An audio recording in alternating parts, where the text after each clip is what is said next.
विरोधी दल नेता श्रीजुक्त धर्मेंद्र प्रधान को ईर्षान्वित करुछि। एते बड़ परिमाणर व्यूअरशिप और सोशल मीडिया रे जेतेबेले जोड़ी संख्यार वीडियो ट्रेंड सेट करुछि सेतेबेले से ईर्षान्वित होई जाउछन्ती, सेतेबेले से क्रोधान्वित होई जाउछन्ती। से कोन कहउछन्ती, से कोन करूछन्ती से निजे भी बुझी पारुनाहांती और जानि पारुनाहांती। ईर्षारे एवं क्रोधरे से निजर हिताहित ज्ञान को हराई बसुछन्ती एवं माननीय मुख्यमंत्री गतकाली जो संबलपुरी लुंगी पिंधिथिले ताकू समालोचना करछन्ती। एथिपाई कारण से ईर्षान्वित होइछन्ती, क्रोधान्वित होइछन्ती, हिताहित ज्ञान हराई बसछन्ती। गोटिए वीडियो 24 घंटा रे 4 मिलियन रु अधिक व्यू केमिति पाइला। मुंड ऊपर निर्वाचन अछि, माननीय मुख्यमंत्री एभली लोकप्रियता जहाँ ऊपर बढ़ी बढ़ी चली जो ताहा ही तांको डर रे पकाइछि, ताहा ही ताको मन रे क्रोध को जागृत करिछि एवं से अन्य केउ बाट पाउ नाहंती, प्रसंग पाउ नाहंती। से प्रसंग कोन उठाइछन्ती माननीय मुख्यमंत्री श्री नवीन पटनायक जो संबलपुरी लुंगी को पिंधिछन्ती ताको आज से समालोचना करिछन्ती। एहा केवल समालोचना करि नाहंती, एहा सीधा सर भाव रे कहबाक गले ओडिसा रो परंपरा और संस्कृति को से अपमानित करिछन्ती।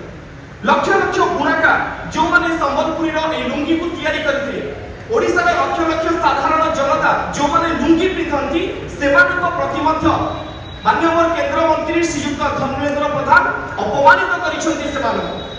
काहेकि कारण माननीय मुख्यमंत्री लोकप्रियतार आख पाखरे विरोधी दलर कोनोसी नेता ना एवं बिजु जनता दल प्रति बढ़ुवा समर्थन एवं जो लोकप्रियता माननीय मुख्यमंत्री रही। वर्तमान डॉक्टर पात्र को अनुरोध करी से सांबादिक सम्मेलन को आगे बढ़ाइबे।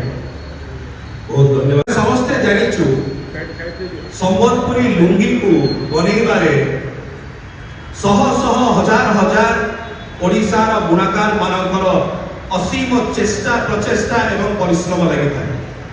राज्य में बुणाकार मानकर एक स्वतंत्र एवं सुदृढ़ अर्थनीति मध्य रही एवं सेमानकर उत्पाद जेतिकी लोकप्रिय ताकर उत्पादर चाहिदा मध्य यथेष्ट लोकप्रिय।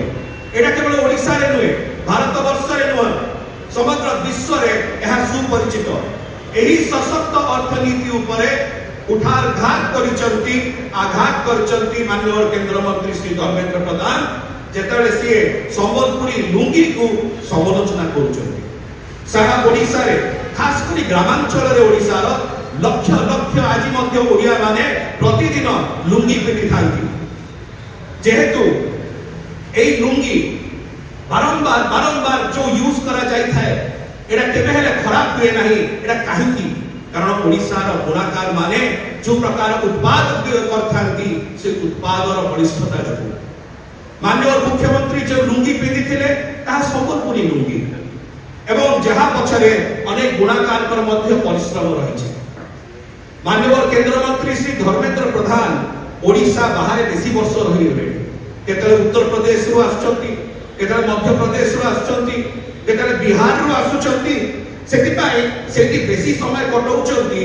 सेतिपाई ओडिसा रो परंपरा संस्कृति एवं अर्थनीति रे बुणाकार भाई भौणी मानकर जो अवदान रहिछि ताको क्षुण्ण करिया को चेष्टा करिसंती, ताको निंदित अपमानित करिया को चेष्टा करिसंती।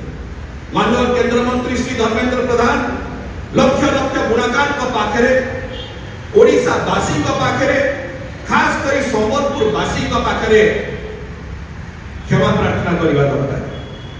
काहेकि कारण जो प्रकार भावरे ओडिसा संस्कृति को संबलपुर संस्कृति को से आघात पहुंचैचंती एवं ओडिसा परंपरा को जो प्रकार भावरे से आघात पहुंचैचंती अपमानित करिसंती सेति पई से जोड़ हस्तरे क्षमा मांगवा दरकार 4.5 कोटी ओडिसा वासी को एवं विशेष करी संबलपुर वासी को।